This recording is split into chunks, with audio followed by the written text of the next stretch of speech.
the fact of the matter is solar and storage is kind of the only game in town for the next few years. If you order a new gas turbine today, it's going to take you 6 or 7 or 8 years to get it and to get it installed. If you want power in the next 3 to 5 years, solar and energy storage is where it's going to come from. I've been doing power generation for about 15 years with 10 in a focus in renewables. So the tax credits definitely make it more interesting than others, especially with monetizing accelerated depreciation, which now we have 100% bonus back, which introduces some complexities if you're looking to take advantage of that. And then there's different ways to monetize the ITC with the transfer market, from the IRA. We're still very optimistic about the future. We've got just a couple of years until solar takes a big hit. Under the new laws of the One Big Beautiful Bill Act, or OB3, the solar industry will no longer have access to the Section 48E and 45Y tax credits after 2027, or the Section 25D tax credits, that's the customer-owned residential solar, after 2025. So, how are people planning? And are we really at peak chaos? We are at RE Plus in Vegas to see how the big players in solar are responding to it all. One of those big players is SEIA, the Solar Energy Industries Association. That term, peak chaos, I just mentioned, that's from Sean Gallagher, who's Senior Vice President of Policy at SEIA. He oversees all their policy work across the US. I sat down with him to get a temperature check on the solar industry, go through some of the key stats of the new SEIA and Wood Mackenzie quarterly solar market insight report, and hear how the residential sector is staying competitive. Speaking of the quarterly report, which part of it was written by yours truly, there's some really interesting data in it. I recommend you go and check it out. One of the things that jumped out to me is that despite the US adding 4.3 gigawatts of solar manufacturing capacity in Q2, there were no additions of upstream components. That means polysilicon, wafer, or cell manufacturing. Domestic manufacturing continues to move slowly. Establishing new manufacturing facilities for this resource-intensive and technologically complex part of the solar value chain isn't something that can happen overnight. We all know that OB3 isn't good for solar, but we're actually seeing some mitigation of the negative impacts. Projects already underway are continuing. There's a rush to bring projects online before that 2027 deadline I mentioned at the start of the show. And gas is more expensive at the moment, which is driving demand for alternative power supply. The bottom line, as we'll talk about with Sean in a moment, from 2025 through 2030, SEIA and Wood Mac are forecasting a low case outlook of an 18% reduction in solar deployments compared to our base case. But maybe it's not all doom and gloom. Let's hear what Sean has to say. Sean, welcome to the Interchange Recharged podcast. There are so many things going on right now at RE Plus, so it's been really, really exciting so far. Thanks for having me. I'm happy to be here. So let's set the scene. How would you describe the current state of the U.S. solar market? Well, number one, look behind you. There's 35,000 people here with us in Las Vegas. Yeah. It's down a little bit from the peak of around 40,000 last year, but still really strong attendance. And I think people are really trying to get some business done. I was telling somebody this morning that I think the industry is a little bit like that old Timex watch commercial. Sure, we took a lick in this summer in the legislation, but we keep on ticking. Love it. I was actually, and we were talking about this earlier today, I was expecting less people, but as you mentioned, it seems like there is this rush to get things going, keep business going, so that is being reflected right now in the level of attendance. I think that's right. You're seeing people trying to get deals done, get deals finalized, whether it's safe harboring, whether it's getting projects into construction, or for the resi guys trying to get those deals signed up so they can finish out the year strong. Yes, we're definitely seeing a lot of movement from manufacturers, developers, utilities, EPCs. It seems like everybody is just going into this rush, as you mentioned, and there's still so much to get done. So that's why it's important to have these conversations in forums like RE Plus. Absolutely. And it's really fun to have it in Vegas too. So we just published the Solar Market Insight Report. So for our audience, take a look at it because it has a lot of great insights. So Sean, what should the readers or the audience in general take a look at specifically, and what are the key insights from SMI? Yeah, I mean, what the SMI shows us is that the road to energy dominance continues to run through solar and energy storage. 82% of all of the new capacity put online this year was solar and energy storage. About 80% of what's most advanced in interconnection queues for the next several years is solar and energy storage. Something like 75% of all the new solar capacity that's come online this year is in states that were run in last year's election by President Trump. It's led by places like Texas and Indiana and Arizona. So a lot of the benefits from all this new solar and energy storage capacity is going to Republican-led states. Yeah, and it has been like that already for the past few years. Like, it's not limited to the Trump administration. So it just seems like, and it's something that I've discussed with clients, with other guests in the podcast, is the business case is there for solar and storage. So the installations are reflective of that. Absolutely, and that's only more true with the increase in demand that we're seeing going forward, right? Yes. I mean, for 20 years we had basically flat energy demand. In the last couple of years, those numbers have skyrocketed, led, of course, by projections for new data centers and artificial intelligence. Yep. The fact of the matter is solar and storage is kind of the only game in town for the next few years. Yeah. If you order a new gas turbine today, it's going to take you 6 or 7 or 8 years to get it and to get it installed. If you want power in the next 3 to 5 years, solar and energy storage is where it's going to come from. Yes. And it seems like you already mentioned some of the main drivers, but the demand for solar and storage is still very, very strong. You mentioned the need for a new generation because of AI and data centers. What are the other market fundamentals that are helping drive new solar and storage installations? Yeah, it's mostly that that rising tide, that increased energy demand, and some of the other factors that go into that is increasing industrialization, right? We've seen lots of factories open in the U.S. over the last several years, chips factories as well as solar and battery storage factories and others. We're starting to see electrification of transportation take off. That's adding some load. Building electrification is further behind, but those are some of the key factors. And that rising demand is going to keep our product in demand. And so I think you see that reflected. I did a session this morning with some of our board members to open up the event here at RE+.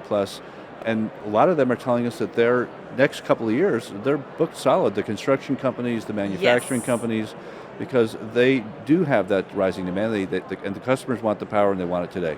Yeah, so it seems like even though from the policy side it doesn't seem that favorable for renewables in general, the need to meet this new load is there. So, and we also discussed it, like there is a business case to have solar and storage. So if you have the numbers, you have the technology available, it's just a matter of implementing it, despite any policy headwinds that we see. And it's not all rosy, right? I mean, as you know, the SMI that came out yesterday, the projected installations over the next several years is about 10% lower than the forecast that we did this time last year. Yes. And that's a direct result of the policy changes that we've seen. Yes. And that's going to hit some of our member companies harder than others. There's definitely going to be some pain over the next few years. But a lot of that pain, particularly for the larger companies, is going to be deferred because their near-term books are full. And after 2027, when you get into 28 and 29, it becomes a little cloudier. Yes. But I think you're right that if demand continues to increase and we're the affordable, fast-to-deliver power solution, our products are going to be in demand. So we talked about the drivers. Let's talk a bit more about the headwinds. So policy uncertainty is something that we have been covering time and time again in the podcast and in other forums. So how are these changes on the policy front reshaping the solar outlook? Yeah, honestly, I heard the phrase I heard used today was peak chaos. We still seem to be in a moment of peak chaos. We went from what's the bill going to look like, and it changed quite dramatically several times over the period of May and June, early July. Then we had the executive order in early July that set up the start of construction guidance. A lot of fear and concern about that. Would it be retroactive? So I think we've seen, in some cases, lots of deals put on hold, things slowed down while some of that policy uncertainty shook out. The passage of the legislation, that created some certainty. The August 15th Treasury ruling on start of construction reduced some more uncertainty. But now we remain in a state of peak chaos or something close to it, because we still have the Department of Interior permitting actions, for example. Now every ministerial permitting activity that's normally approved by some field office out in the region has to go across the secretary's desk.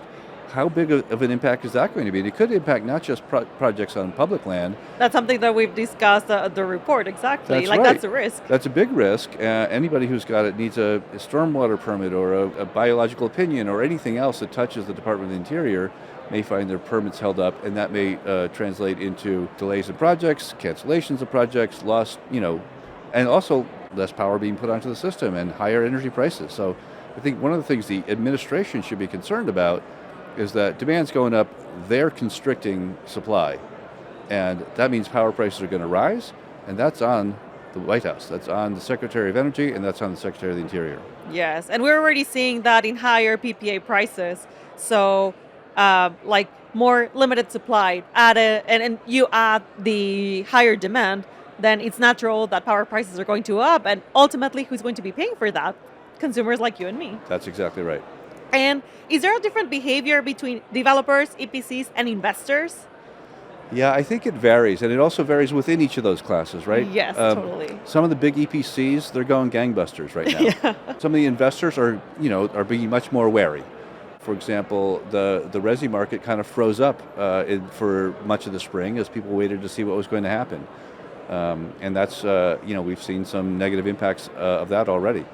So it seems like now at RE Plus, we're seeing like this wave of announcements, and it can be like new business models, new technologies. So what stands out the most to you? Yeah, it's a really good question. I think, efficiency is improving, construction times are improving, module efficiency is improving. But one of the things I'm really most excited about is that, look, the residential sector took the biggest hit in OB3. But that has really focused the attention of the residential sector on reducing costs, reducing soft costs, on using automated permitting, for example, Solar App Plus, trying to figure out how to streamline or maybe even automate interconnection. We put out a model interconnection bill for distributed systems just yesterday. And so I'm really excited to see the residential sector focus their energies on reducing costs, because if we can reduce our cost to something on the order of $2 a watt, $2.50 a watt, that reduction in the tax credit, that loss of the tax credit is going to look a lot less meaningful. We're going to be able to keep delivering power to customers. Yes. And I think in our conversations at the podcast and also when meeting with clients, there seems also to be this shift towards focusing on existing assets and how can we optimize whatever is already on the ground. So Yeah. we've been discussing about non-wires alternatives on the transmission side. We've also talked about implementation of AI for planning and on the utility front. How can they do more with less resources? So I'm really looking forward to see what comes out of RE Plus, like maybe new announcements on the utility front, new initiatives to optimize the assets that are already operating. And certainly one of the things that we are asking states to do is let's realize that the tax credits are being reduced or they're going away on a much faster timeline than had been anticipated. So states need to get on the ball to do things like streamline permitting and interconnection to take advantage of the continuing availability of tax credits so that cost to customers can be reduced, right? Because certainly if we can deliver projects to customers with tax credits, that's going to come at a lower cost to those customers. Totally. There's other thing that we have not touched on yet, supply chain. Post the Inflation Reduction Act, there was this boom in new production capacity for modules and cells. Wafers, not that much, but still more than it was pre-IRA. So how are the companies adapting to all these changes in policy? Because they're also exposed to the earlier phase out of tax credits and more stringent requirements to obtain them. Yeah, of course, the manufacturing sector still has 45X, but they also have new FIAC restrictions that kick in after the first of the year. So I think going back to the peak chaos idea, we expect some guidance from Treasury probably in October on how FIAC is going to be implemented. And our view on that is all we want is workable rules, right? We're not against the idea of having FIAC restrictions, but they've got to be workable so that domestic manufacturers, for example, don't get shut out. Yes. On the manufacturing side, I think, and it wasn't just modules and module components that we saw take off in terms of domestic manufacturing after 2022. It was inverters, it was racking, it was tracking, it was all of the other sort of elements that go into a solar system. And I'd say For example, the tracking manufacturers are, their businesses are looking pretty good right now. Yes. Many of them have made really focused efforts in ensuring that their products are domestic content compliant, and so they're going to, be in a good shape to be fiat compliant as well. I'd say some of the module suppliers, their businesses are probably a little bit more challenged, particularly because of the international, sort of module pricing situation. Yes. It's just a bigger global market for those products.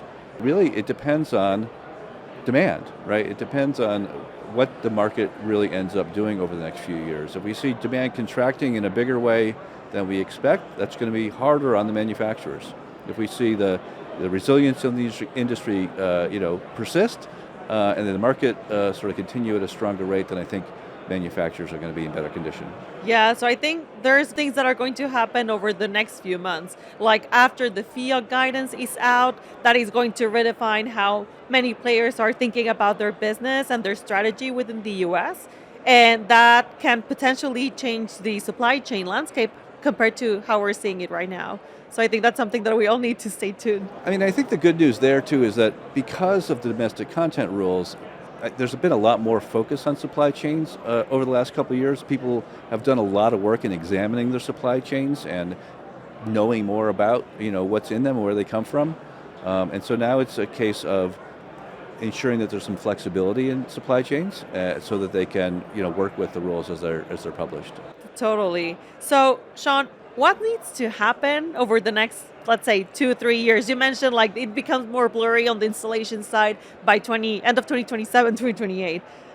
What needs to happen for solar to stay on track and for it to continue being a meaningful technology in meeting U.S. energy goals? Whatever happens, solar and energy storage are going to continue to be the key new addition to the grid over the next several years, partly because it remains the fastest to deploy. It remains the most affordable. And even if we see pricing change, and we're going to see some pricing changes, solar remains affordable. Look at natural gas turbine pricing. Look at the cost of a new natural gas plant. What was 750 kW a couple of years ago is over 2,000, maybe closer to 3,000 kW today on the natural gas side. So there is room for solar to remain competitive. And of course we want to deliver the lowest cost power that we can to consumers. I think we will. And we're going to see storage costs continue to come down. That's going to help the sales case as well. It's going to help us satisfy increasing demand. Perfect. And just to wrap this up, tell me please more about the SEIA policy agenda. The SEIA policy agenda, we had a board meeting yesterday.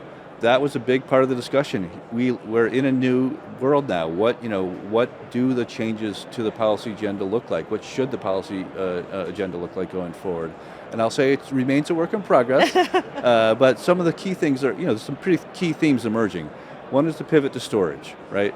The storage ITC lasts until 2034, and so I think you'll see particularly smaller companies and some of the residential companies lead with storage. A pivot to the states. Right, we're not going to see much policy support from this administration or this Congress over the next few years. We need to focus on the states and doing what we can there and making sure we've got that policy support there as broadly as possible. Helping the residential sector figure out where to go next, whether that means reduction in costs, whether that means helping them with automated permitting, whether it means helping them figure out how to use a TPO model if they haven't been using that model before, particularly for smaller companies. Those are some of the key themes that we're already thinking about. Awesome. So I'm excited to see once the agenda is finalized how that's going to look like, and just continue looking forward to working together with SEIA on SMI and other items within the agenda. And there's still a lot of work to do, so. Never a shortage of interesting things to work on. Totally. Well, Sean, this has been amazing. Thank you so much. Thank you. Continue enjoying the show. You too. Thanks, Sean. Always great to welcome SEIA to the show. At RE Plus this year, I also had the privilege of presenting with Abby Hopper, president of SEIA and well-known solar advocate. We presented our forecast and outlook for the sector. We've just heard Sean's thoughts on it. But now I'd like to give you this exclusive extract of our presentation we did earlier today. There are some really valuable insights here, so enjoy.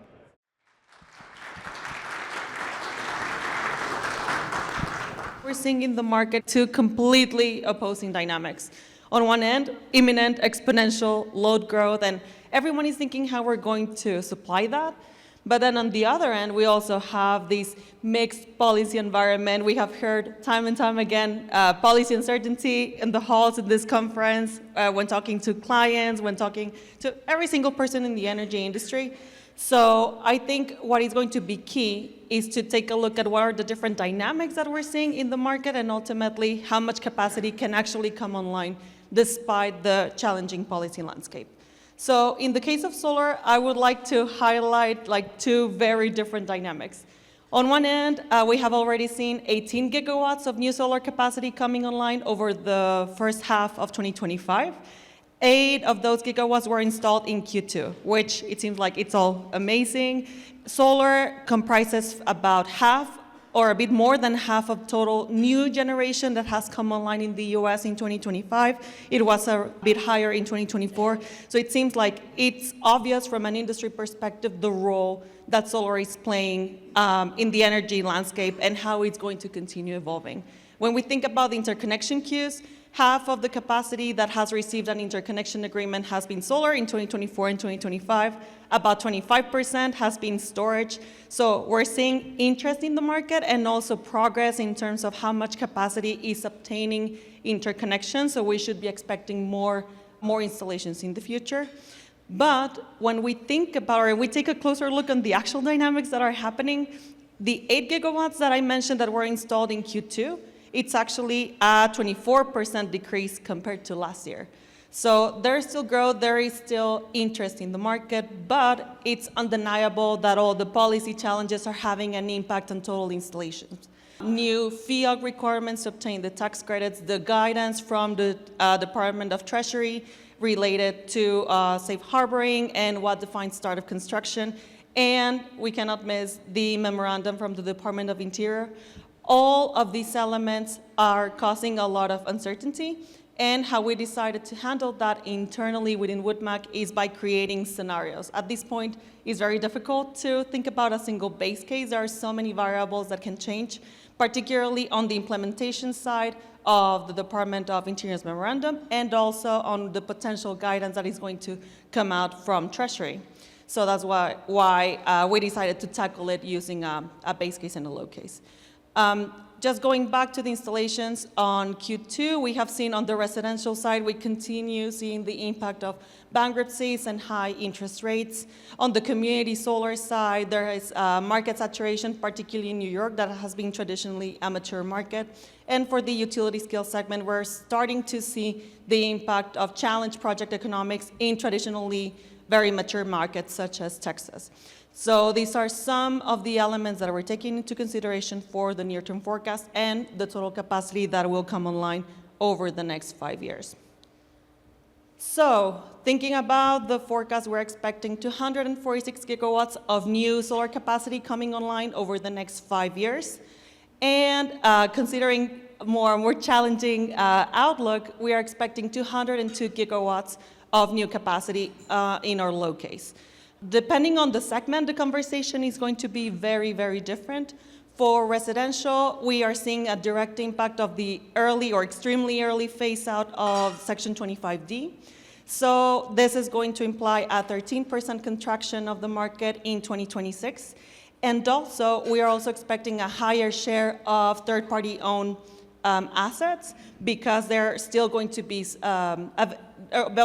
able to obtain Section 48E ITC.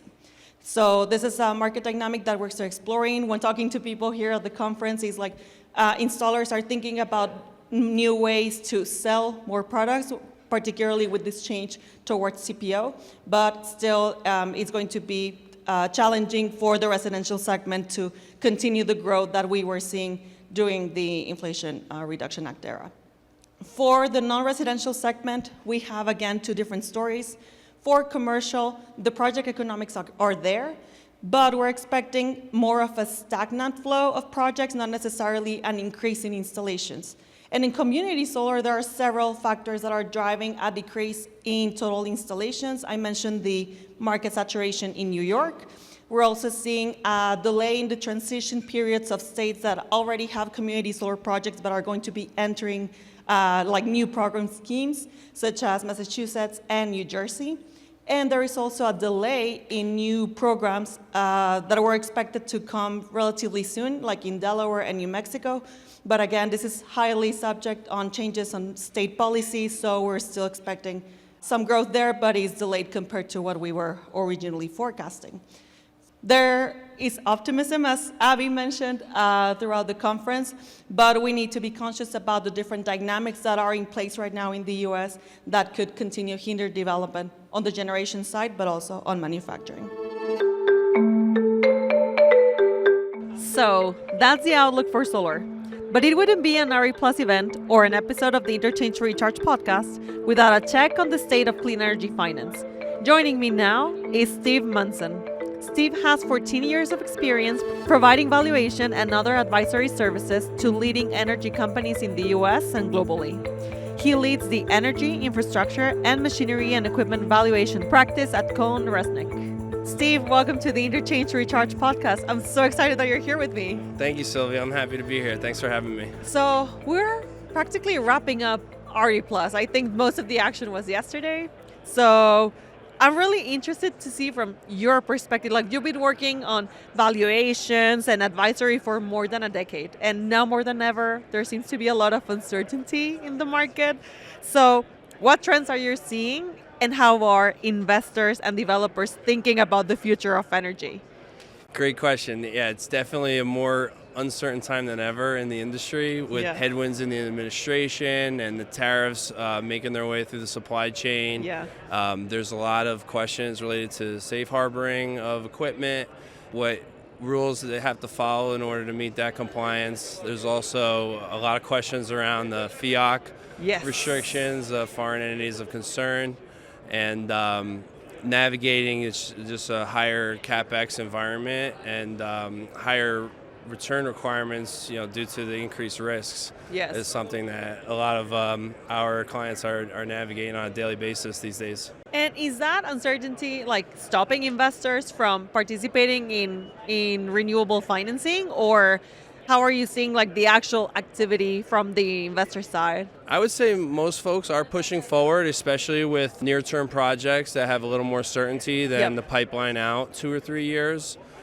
So aside from day-to-day obstacles, I think a lot of folks were safe harbored even pre-administration, and we think there's at least 2 to 3 years of good credits coming online. So we're not seeing a slowdown just yet, although some players might be a little more hesitant than in past times about making certain investment decisions that are going to be impactful the next 20, 30, 40 years. Yeah, totally agree. Something that I've been discussing with clients, with other guests on the show, is like this very strange dynamic where we're seeing this rush and continued interest on assets that are either under construction or in advanced phases of development.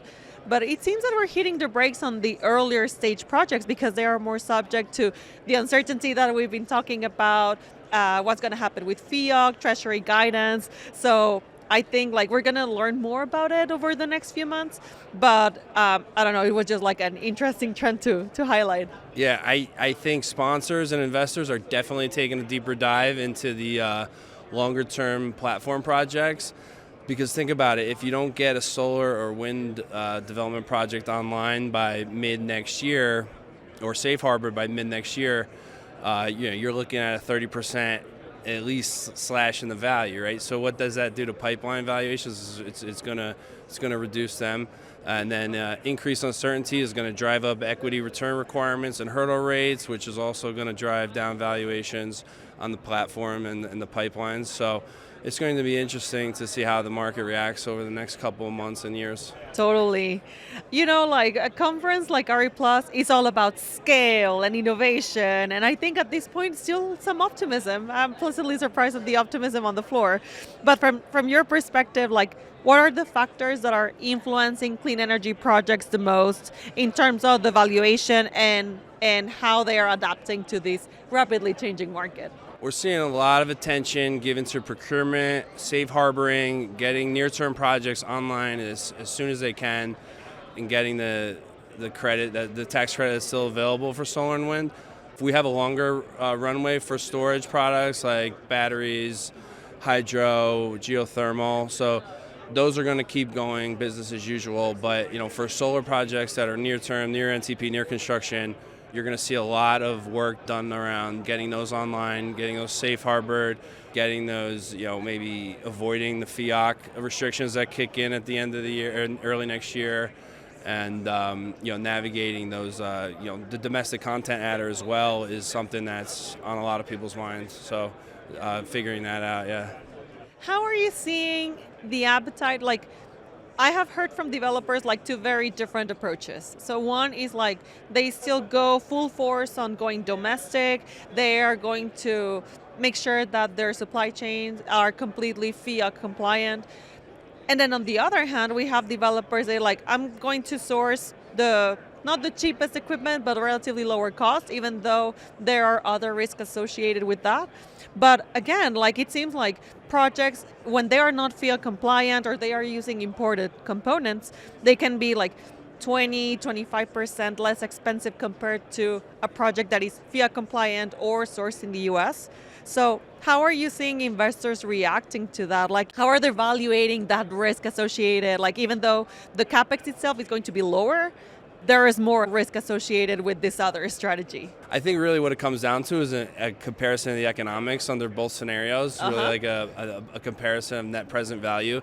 On the one hand, you might be paying premiums to secure FIAC compliant equipment, domestic content equipment, but you're going to be paying a premium.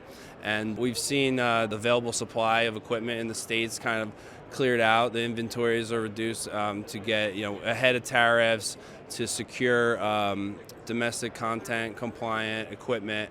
So you have a higher price for the capex on the one hand, and if you go to the other scenario you suggested, which is sourcing equipment from overseas, it's going to be much cheaper, but there's also going to be risk related to compliance, especially when the administration comes out with the FIAC guidelines. So it seems like everyone knows that power prices are going up.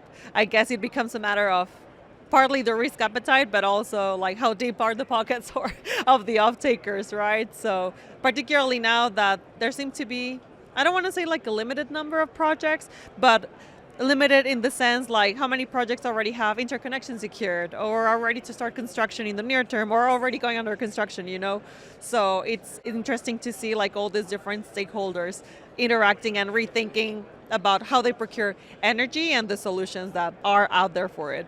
Right, and it's reflective of what they expect to come online, next few years versus demand. So demand forecasts are, vary widely with the emergence of AI. These AI companies are very power hungry. Yes. So, based on those projections and what the future makeup of the fleet looks like, we might see nuclear within the next 10 years. Hydrogen is being talked about, although I haven't seen it deployed on a commercial scale yet. But there's these other new nascent technologies that are going to come online, and maybe solar slows down a tad bit, but that power deployment needs to be picked up elsewhere in other technologies. Yeah, definitely. And that adds to the risk landscape and how do we know that what we're seeing in the announcements or committed capacity by the utilities or the announcements from the data center side, how much it's actually going to come online? And that's a question that I think it's in everyone's minds, because that is going to determine how much more capacity we're going to see on the ground from the generation side over the next few years. Exactly, and increased risk drives up required returns, and it drives down the valuation. So you're going to see, upward pressure on, if you're an investor and there's more risk than you're used to, you're going to require, a couple extra percent as a cushion for undertaking that risk. Otherwise, you're going to move it out of the industry. So, I think we're going to see a lot of that, and it's going to be interesting to see how it evolves, especially with, guidance still to come out, and it's still so new. It's hard to see empirical data just yet as of where we sit right now, but we'll start to see. I think we'll start to see data coming out that could be helpful. Yeah. So we talked about the risk associated with load coming or not coming online in the near term. We talked about tariffs, pending guidance from Treasury and FIAC. So there seem to be a lot of different variables to take into consideration when thinking about the valuation of projects. So how are the investors managing all this uncertainty, particularly when running the financial models for a renewable asset? Well, they're looking at contracted cash flow to reduce risk. I know merchant batteries are less popular, than they have been in the past, and there's other products sprouting up like revenue puts that can help investors get comfortable with the cash flow forecast versus the volatility that you might experience in operating a merchant battery. So we're seeing a lot of de-risking to that regard, and that could bring down required returns and help out the valuations a little bit from a de-risking standpoint. Yeah. So I think again, it all comes up to the appetite of the investor and how they are managing risk, and also how much the increased cost of capital or how the changes in the financing are going to be affecting the cash flow for the developer, because at least from what I've heard in different conversations, they're already operating in relatively tight margins. So I think it's going to be interesting to see how that dynamic plays out, even though PPA prices are going up, but also costs are going up. So I don't know, there are just too many variables to consider. It's a different story with a developer carrying capital at 3% versus 6, 7, 8%, right? So there's going to be a lot of offloading of assets sooner than they might be used to, where they can hold on to an asset for maybe 2 or 3 years. Maybe they have to get rid of it after 1 year. Yeah. To drum up some cash to focus on their projects that have a higher chance of success. Yeah. So you lead the energy infrastructure and machinery and equipment valuation practice. So it seems like it's very niche. I think, how is energy valuation different from all the different infrastructure projects or all other sectors? Well, it's very tax credit driven in renewables. I've been doing power generation for about 15 years, and with 10 in a focus in renewables. So the tax credits definitely make it more interesting than others, especially with monetizing accelerated depreciation, which now we have 100% bonus back, which introduces some complexities if you're looking to take advantage of that. And then there's different ways to monetize the ITC with the transfer market, from the IRA. And then you have, your traditional partnership flips, but you also have the transfer flips as well. So there's a lot of different mechanisms by which you can monetize the ITC. And that's kind of unique to renewables tax credit incentives. So I would say that's the biggest difference. The biggest change. Yeah. Well, I think now with OB3, after 2027, that's one less added layer of a complexity, it seems. No need, quote unquote, for tax equity on that end. So maybe we're going to see different models coming up to compensate for that, and definitely maybe a wider variety of investors participating in the renewable space.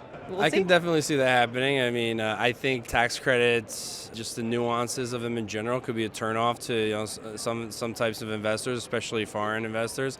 So that can making that easier can definitely open up the market to more investors and help it out from that perspective. But we still have a runway for the storage credits and other technologies like nuclear and hydrogen. So as CohnReznick being a tax credit firm, we're still very optimistic about the future. There's still a lot of work to do. We're seeing a lot on geothermal, a lot on hydrogen, a lot of storage, definitely. So I think you're going to be quite busy over the next few years.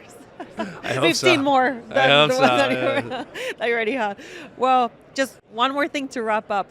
What are you looking forward the most to over the next few years? And it can be on the policy side, regulation, business models, anything that comes to mind when thinking about the future of renewable energy finance. We're very excited about data centers, the emergence of AI, and how that's going to impact the power markets.